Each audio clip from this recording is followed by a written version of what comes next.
अच्छा जी, अब जरा और इम्तहानों पे आ जाएं, जैसे कि आज क्या होने जा रहा है। सियासी इम्तहान हुकूमत के लिए भी है और तहरीक इंसाफ के लिए भी है। पूरे जोरों शोर से एक बार फिर इस्लामाबाद डी चौक पर आज एहतजाज करने जा रही है और कल मीनार पाकिस्तान में एहतजाज की कॉल दी गई है और वजीर आला खैबर पख्तूनख्वा पूरे लश्कर के साथ, आपको पता है ना, वो तो मतलब अकेला छोटा मोटा तो कुछ करते नहीं है, तो वो कह रहे हैं कि मैं आ रहा हूँ और वो कह रहे हैं कि हर सूरत आज डी चौक पहुंचेंगे वो और कारकुनों को हर मतलब हालात का सामना करने और हर हद तक जाने के लिए तैयार रहने की हिदायत की है। हाँ, तैयारी वो सारा मरकज ये पाकिस्तान तहरीक इंसाफ का खासा है कि वो एहतजाजी सियासत बहुत अच्छी करते हैं, चाहे वो हुकूमत में हो या हुकूमत में ना हो। हाँ, लेकिन हुकूमत में भी रहते हुए भी एहतजाज चल रहा होता है। वो उनका फ्रेम ऑफ माइंड ही हमेशा इस तरह का रहता है कि बस हमने किसी से भिड़ना है, चाहे वो सोशल मीडिया पे हों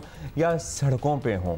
लेकिन इस मतलब वैसे कोई इतनी तारीफ नहीं किया मैंने तो कि हमने भिड़ना है, मतलब भिड़ना is not a very good thing कि हर जगह जाके पीस टाइम्स में भी भिड़ने की क्या जरूरत है। आपको याद है वो जमान पाक के बाहर के मनाजिर, वो पूरी शील्डें और वो मास्क और कंचे और पेट्रोल बम और वो क्या क्या होता था। अभी भी बाय द वे वार्निंग उन्होंने दी है कि तैयार रहें, जैसे आंसू गैस और शेलिंग वगैरह, इससे बचने के लिए पानी और नमक वगैरह ये सब कुछ साथ लेके आए, ये हिदायत जारी हुई हैं। दूसरी तरफ आपको ये भी बता दें, हुकूमत ने रात ही से इस्लामाबाद के दाखिली रास्ते बंद करने शुरू कर दिए हैं और कुछ गिरफ्तारियां भी हुई हैं, उनकी भी खबरें आ रही हैं और पैरामिलिट्री फोर्सेस, रेंजर्स और आर्मी को तलब कर लिया गया है। मतलब पूरी तैयारी है हुकूमत की। इस्लामाबाद में एक गैर मुल्की वज़ीर आज़म भी मौजूद हैं, मलेशियन वज़ीर आज़म, और फिर आगे एक शंघाई ताबून तंजीम का इजलास भी होना है 15-16 को।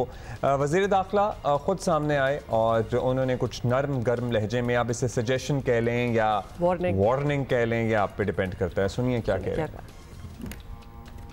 PTI पाकिस्तान की जमात है, कोई बाहर की जमात नहीं है। उनको मैं कहूँगा कि जब कोई हेड ऑफ़ स्टेट यहाँ पे मौजूद हो और आप उस टाइम प्लान कर रहे हो कि हमने इस्लामाबाद के ऊपर धावा बोलना है, ये किसी भी तरीके से मुनासिब नहीं है। या अल्लाह ना करे कोई एक छोटा सा भी वाक़या हो जाए जिस टाइम पे मलेशियन PM यहाँ आए, उनके मूवमेंट के दौरान या कोई दौरान, उसका हम सारी ज़िंदगी खुमियाजा भुगतेंगे। हमारे लिए ये एक बड़ी थिन लाइन है कि इस टाइम पर हम सारी हर तरह की अरेंजमेंट भी करें और उसके बाद कोई कहे कि जी हमने डी चौक पहुँचना है या इस्लामाबाद पर धावा बोलना है, तो उसके ऊपर अगर कोई आएगा और जो हाथ चढ़ेगा उस पे मैं एडवांस उनको बता रहा हूँ कि फिर हमें कोई ये ना कहे कि जी इनके साथ नरमी करनी है। पुलिस ने अपनी पूरी तैयारी की हुई है, हमने अपना पूरा अरेंजमेंट किया हुआ है।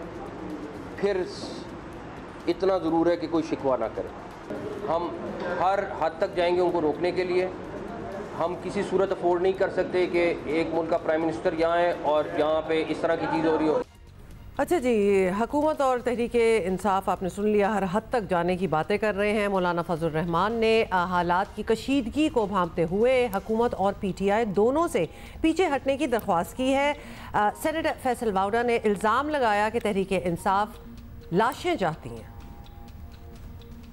जो कल का धरना है वो क्यों कॉल हुआ है, उसके दो है स्ट्रैटेजीज। एक स्ट्रैटेजी है कि खान साहब को अपना इक़्तिदार में वापस आना है, कैसे निकले वो फैज़ हमीद बातें कर रहे हैं, उनके नाम से चीज़ें कर रहे हैं, ठीक है। जैन साहब की पार्टी जो है वो लाशें गिराने आ रही हैं। जब लाशें गिराने की प्लान करके आ रही हैं तो उससे क्या होगा, कानून की खिलाफ वर्जी करके आपको डी चौक आना है।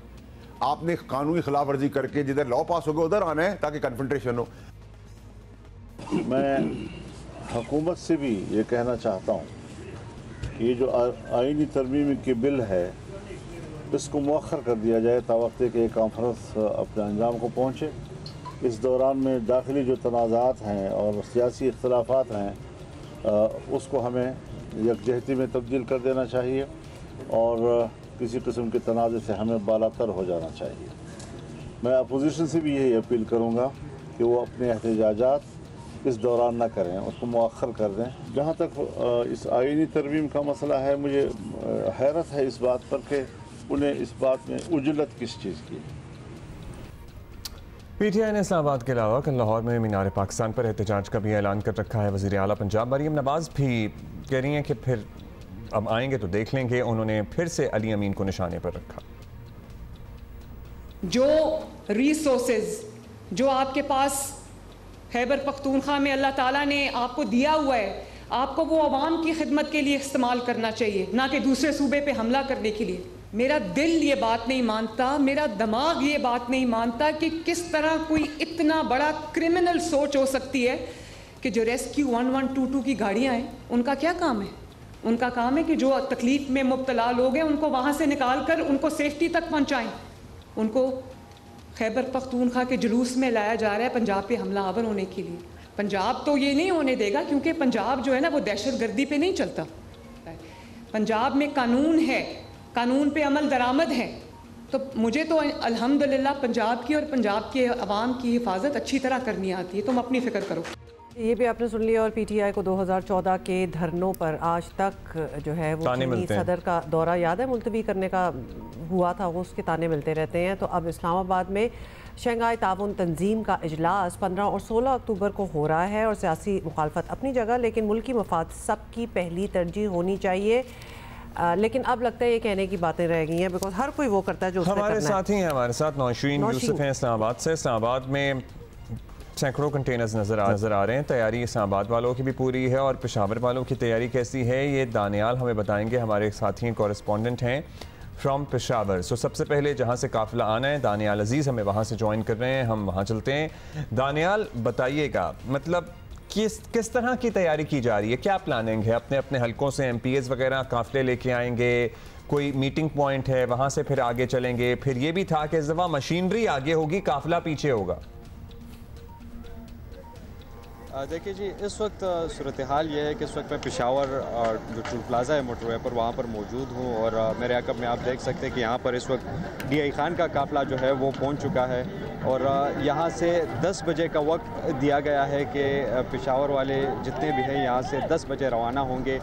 सवाबी पर जो दीगर काफ़िले आ रहे हैं वहाँ पर वो एक साथ जाएंगे, रवाना होंगे D चौक की तरफ।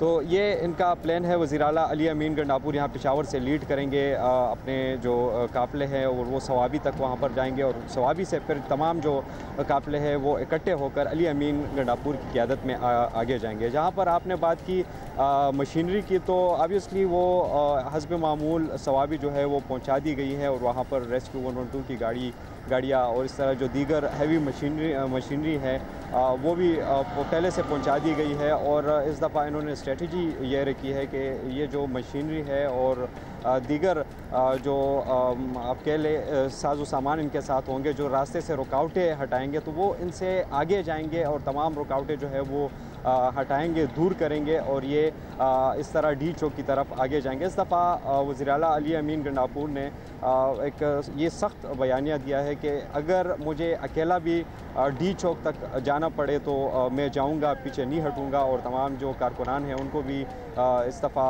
वज़ीर आला ने कहा है कि हम हर हाल में जाएंगे और एहतजाज करेंगे जब तक हमें बानी PTI का पैगाम ना आए कि आप वापस ना हो, तो हम किसी सूरत इस दफ़ा वापस नहीं जाएंगे। यहाँ तक कि अपने कारकुनों को इन्होंने हिदायत जो है जारी की है कि अपने साथ खाने पीने की अशिया जो है वो भी साथ लेकर जाए, इस तरह कपड़े जो है वो भी साथ लेकर जाए और तमाम तरह इंतज़ाम अपने साथ पूरे कर ले, ताकि अगर वहीं पर हमें रात गुजारना हो या कहीं पर धरना देना हो तो हम जो है हमें कोई मुश्किल ना हो। इस तरह जो पार्टी सतह पर अगर बात कर ले तो पार्टी सतह पर भी इन्होंने इंतज़ाम किए हैं खाने पीने का। इस तरह जो पानी है वो तो रेस्क्यू 102 की गाड़ियाँ जो है वो भी साथ जाते हैं। बेसिकली ये एहतजाज एक धरने में भी तब्दील हो सकता है और तैयारी तो बिल्कुल ऐसी ही लग रही है, अगर खाने पीने और कपड़े और इन सारी चीज़ों की भी बातें हो रही हैं। नौशीन, आप बताइएगा, वहाँ से तो बड़ी तैयारी बता रहे हैं हमें दानियाल। अब इनको रोकने के लिए इस्लामाबाद में क्या, हमें जो रिपोर्ट्स मिल रही हैं इस्लामाबाद एज इट इज़ एक कंटेनर सिटी बनता चला जा रहा है, स्कूल ऑफिसेज वगैरह ये सब कुछ खुला है या आज बंद कर दिया है? नौशीन, आप तो खुद दफ्तर में, हमारा दफ्तर तो खैर खुला ही रहता है। हमारा तो खुला ही रहेगा। बाहर क्या सीन है? बिल्कुल, हमारा दफ्तर तो खुला है और आज जिस तरह से हम ऑफिस पहुंचे वो भी पूरी कहानी है कि किस तरीके से जो है फुटपाथों पे गाड़ी चढ़ा के, क्योंकि रावलपिंडी इस्लामाबाद के साथ साथ रावलपिंडी भी मुकम्मल तौर पे बंद है। मरी रोड और जो मुल्का सड़कें मुकम्मल तौर पे कंटेनर्स या रुकावटें लगाकर बंद हैं। इसी तरह इस्लामाबाद और रावलपिंडी को कनेक्ट करने वाले जितने रास्ते हैं उन सब पर कंटेनर्स हैं और सिर्फ मुश्किल से ही अगर कोई वहाँ से कामयाब हो जाए, कोई बाइक निकालने पर या कोई छोटी गाड़ी निकालने पर तो ही हो सकता है। अल्लाह करे कोई बीमार ना हो और किसी को इमरजेंसी ना पड़े। फिर यानी हम ये अज्यूम करें कि स्कूल्स और ऑफिसेज वगैरह बंद ही होंगे, वरना कौन गुजरेगा? बिल्कुल यहाँ पर जो ऑफिसेज के लोग तो खैर बंद ऑफिशियली तो नहीं किए गए थे, लेकिन ऑफिसेज के लोग पहुंच ही नहीं पा रहे। पूरा इस्लामाबाद जब हम देख रहे हैं खाली है और स्कूल्स के बच्चों स्कूल्स को छुट्टी दे दी। अलबत्ता हमने देखा कि पिंडी और जो छोटे इलाकों में गली मोहल्लों के स्कूल्स हैं वो बच्चे बेचारे स्कूल्स हमने देखा वो जा रहे थे, परेशान थे, वालिदैन के बच्चों को इस हालात में कैसे स्कूल भेजें, वो भी एक पूरी बात चल रही थी। फिर साथ में इस्लामाबाद पिंडी की मोबाइल सिग्नल्स भी बंद है, टोटल बंद है। यहाँ पर इंटरनेट नहीं चल रहा, वाईफाई जो है वो जिनके पास है वो उसी के जरिए शायद कनेक्ट कर पा रही हैं, जबकि अभी हम लोगों ने कोशिश की कि हम जियो की जो छत है वहां से आपको दिखाएं, क्योंकि डी चौक हमारे बिल्कुल साथ है और मनाजिर आपको क्लियर नजर आएंगे कि किस तरीके से पूरा रेड जोन, दीवारें लग रहा है कंटेनर्स की दीवारें, एक लेयर दो लेयर। जी हम ड्रोन शॉट्स दिखा रहे हैं इस वक्त। बिल्कुल, और साथ में बिल्कुल मुकम्मल तौर पर सील है इस्लामाबाद की सड़कें, क्योंकि इस टाइम रश आवर होते हैं, आपको पता है यहाँ पे दफातर हैं वो खुलते हैं और इसके टाइम रश होता है लोगों का, लेकिन इस वक्त मुकम्मल हमें तकरीबन सन्नाटा नजर आ रहा है क्योंकि लोग पहुंच ही नहीं पा रहे हैं। तो स्कूल्स बंद है, ऑफिसेज में लोग पहुंच नहीं पा रहे। ऑफिसेज वैसे तो किसी ने छुट्टी नहीं दी, कुछ ने छुट्टी दी है, लेकिन सरकारी तो ऑपरेशनल है, सरकारी तो खुले हुए हैं। बेसिकली हुक्का आलम है लिटरली। अच्छा नौशीन, ये भी बताइएगा क्योंकि हमें तो यही खबरें मिल रही हैं कि पैरामिलिट्री फोर्सेस, पुलिस, मतलब नफरी, ये सारे भी जो हैं उनको भी अटेंशन ही किया हुआ है कि किसी चीज़ से भी उनको निपटना पड़ेगा। उनकी कोई प्रेजेंस नजर आ रही है आपको अभी? बिल्कुल, अभी तो हमें ज्यादा जब देख रहे हैं तो हमें अब जगह जगह पे नजर आना शुरू हो गए हैं कि पुलिस वाले आना शुरू हो गए हैं। पिंडी में भी अपनी पुलिस आ रही है, पिंडी की पुलिस है, 144 का नवाज है, डबल सवारी पर पाबंदी है, वो तो इम्प्लीमेंट कराने की कोशिश करें। अलबत्ता जो मेन है डी चौक, जिसके जहाँ पे कॉल दी हुई है एहतजाज की, वहाँ पे अब हमने देखा है कि वहाँ पे पुलिस की नफरी जो है वो ताज़ा मोड़ पहुँचना शुरू हुई। पहले भी डिप्लॉयड थे, अब थोड़े ज्यादा उनकी तादाद में जो है वो इजाफा होता जा रहा है। और ये देखें कि 2014 से चल रहा है, इस्लामाबाद कंटेनर स्थान बन जाता है इस्लामाबाद पर, इसी तरीके से प्रोटेस्ट होते हैं। आपको याद है 2013-14 से ये सिलसिला शुरू हुआ है। बड़ी ट्रेजेडी है वैसे। लॉकडाउन्स, ये कंटेनर्स, तब हम भी इस्लामाबाद आया करते थे specially from Karachi to cover the whole scenario. But it's a very tragedy, it's a tragic thing for the city कि आप इतने, मतलब एक हमारा ये कैपिटल है और ये बिल्कुल एक कंटेनर सिटी बनता जा रहा है। Coming back to Daniyal, Daniyal energy जरा हमें समझाएं, क्योंकि हमने जो पिछले एहतजाज छोटे मोटे जिनकी कॉल्स पीटीआई की तरफ से आई हैं, मोस्ट रिसेंटली अभी हम भावलपुर और भी जगहों की भी थी, वो बड़ी अंडरवेलमिंग थी ना, लोग इकट्ठे हो पाए थे, कोई लीड भी नहीं कर रहा था। आज आपको उनसे बिल्कुल मुख्तलिफ एक सिनेरियो नजर आ रहा है। देखिए जी, गुज़श्ता जितने भी इनके एहतजाज है वो भी हमने कवर किए हैं, और पिछले एहतजाज में जिस तरह हमने देखा कि अली अमीन गंडापुर साहब जो है वो वापस जा रहे थे, फिर वर्कर जो है उसमें उसको मुज़ाहमत कर रहे थे और कह रहे थे कि जी आप अभी वापस नहीं जा सकते जब तक हम अपना एहतजाज यहाँ पर रिकॉर्ड न करवाएं। तो इस दफ़ा पहले से ही अली अमीन गंडापुर ने ये वीडियो पैगाम जो है वर्कर्स को जारी किया कि इस दफ़ा मैं आगे जाऊँगा, चाहे मुझे क्यों ना अकेला होना पड़े, और मैं पीछे नहीं हटूँगा जब तक मुझे क़ियादत से ये कोई मैसेज ना आए कि जी आप पीछे हट जाए। तो इन्होंने जितने भी इनके MPAs है, अरकानी असम्बली है, उनको इनसे पहले मुख्तलिफ रीजन्स के साथ मीटिंग्स हुई, वज़ीर आला हाउस में ही मीटिंग्स हुए, और उनको ये हिदायत की गई है कि इस दफ़ा आपने भरपूर एक मुजाहरा करना है और कोशिश करनी है कि हमारी जितने भी गुज़श्ता एहतजाज हमने रिकॉर्ड करवाए हैं तो उससे ज़्यादा लोग जो अच्छा, तो प्लान क्या है, कितने बजे निकलेंगे? ये सब लोगों के जमा होने का इंतज़ार करेंगे, 3-4 बज जाएंगे निकलते निकलते पेशावर से, और फिर रात तक इस्लामाबाद पहुंचेंगे और वहाँ मतलब अली अमीन तो कहते हैं कि मुझे बेशक बहुत दिन लग जाएं, मैं पीछे नहीं हटूंगा और मैं पहुंचूंगा ज़रूर। तो ऐसा लग रहा है कि आज शायद 24 आवर्स में कोई ना ही पहुंच सके। ये तो इन्होंने 10 बजे पेशावर से निकलने का कहा है कि 10 बजे हम पेशावर से निकलेंगे। जिस तरह मेरे आकब में आप देख भी सकते हैं कि इस वक्त जो कंटेनर है, जो बड़ा कंटेनर है वो पहुंच गया, और वज़ीर-ए-आला भी तो ये कंटेनर आप, ये इनका स्टेज है कंटेनर या ये इनके आराम का कंटेनर है? मतलब ये हम मार्च की सूरत समझे ना, फिर इसको दिखा दें आप दानियाल।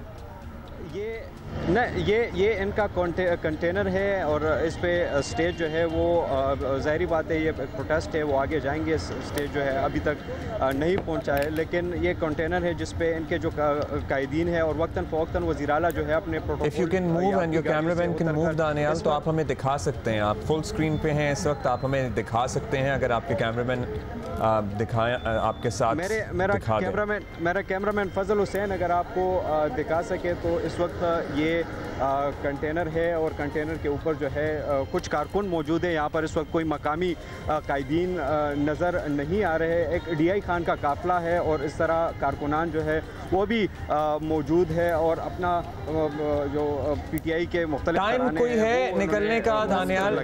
टाइम 10 बजे है, लेकिन 10 बजे तो ऑब्वियसली नहीं निकलेंगे जी, लेकिन अभी तक जो कायदीन हैं इनके वो नहीं पहुंचे, तो एक्सपेक्टेड है कि वो 10 बजे से लेट भी हो जाए और 12 या 1 बजे ये प्रॉबली नज़र आ रहा है कि ये सवाबी से रवाना हो जाए और सवाबी में जितने भी दीगर जो जब ये सारी एक्टिविटी होती है, हमने आपसे ये पूछना है, नौशीन के पास भी आएंगे। इस्लामाबाद में तो कारोबार भी पता नहीं खुले हैं या नहीं खुलेंगे भी तो क्या काम होगा। पेशावर में निज़ाम ज़िंदगी चलता रहता है, मतलब ये बताइए वहाँ एवरीथिंग इज़ नॉर्मल? बाज़ार खुले हैं, दफातर, स्कूल, सब कुछ नॉर्मल है? देखिए जी, कॉमन आदमी या आम आदमी के अगर मैं बात करूं तो ये तो अब एहतजाजों का एक सिलसिला खैबर पख्तूनख्वा में जारी है। का वज़ीराला से ये गिला ज़रूर है कि आप हमारे वज़ीराला है, क्योंकि ये नहीं है कि पूरा खैबर पख्तूनख्वा के लोग जो है वो इस एहतजाज में शरीक हो रहे हैं। उनके अपने कारोबार है, वो उनकी अपनी नौकरी जो है, वो उनका एक मामूली ज़िंदगी है, वो चलता रहता है। लेकिन इनका ये गिला है कि आप हमारे जो सूबा है इस पर भी तवज्जो दे, यहाँ पर जो तरक्याती काम है या जो मुख्तलिफ उमूर रुके हैं उस पर भी तवज्जो देनी चाहिए। और दीगर जो मामलात है तो यहाँ पर वो चलते रहते हैं, क्योंकि ये एक मामूल बन गया है यहाँ पर एहतजाज करना, प्रोटेस्ट करना। जो PTI के कारकुन हैं या PTI के कायदीन हैं वो निकल आते हैं और दीगर जो लोग होते हैं वो हस्ब मामूल अपनी ज़िंदगी जो है वो इसी तरह गुजार रहे। लेकिन उनका ये यहाँ पर जो चूँकि PTI की हुकूमत है, गुस्सा अब ये तीसरा है, तो उनका ये ज़रूर PTI से गिला है। वज़ीर आला अली अमीन गडापुर से ख़ास वक्त इनका ये ज़्यादा गिला है कि आप बहैसियत वज़ीर आला हमारे सूबे को भी आप तवज्जो दें। और जी Daniyal, which actually make sense, क्योंकि फ्रॉम अगर आप एट अ ग्लांस भी देखें तो लगता है कि वज़ीर आला जो हैं KP के वो अपनी पार्टी के लिए बस काम हो रहा होता है। जल्दी से नौशीन ये भी बता दें कि आज मलेशियन प्राइम मिनिस्टर भी हमें पता है कि आए हुए हैं। मतलब इस सारे सीन में इट्स अ लिटिल एम्बैरेसिंग कि पूरा शहर ही कंटेनर सिटी बन गया है। उनकी भी देखेंगे, मतलब वो क्या देखेंगे? उनकी भी कोई एक्टिविटीज हैं शहर में, वो निकल पाएंगे? उनके लिए कोई स्पेशल रूट बनाया गया है, कोई प्लान है? बिल्कुल, जो मलेशियन प्राइम मिनिस्टर हैं आपको पता है परसों रात के यहाँ पे आए हुए हैं और आज उन्होंने वापस चले जाना है। तो वो जिस जगह पर है वो तो मुकम्मल तौर पे कॉर्डन है, क्योंकि उनके लिए सिक्योरिटी भी चाहिए थी। तो पहले ही से कंटेनर्स लगे हुए थे और बिल्कुल वो एक कॉर्डन इलाके के अंदर मौजूद है। प्राइम मिनिस्टर हाउस भी आपको पता है रेड जोन में है। वो सारा एक्टिविटीज़ जो है वो सारी तकरीबन रेड जोन के अंदर ही हो रही हैं।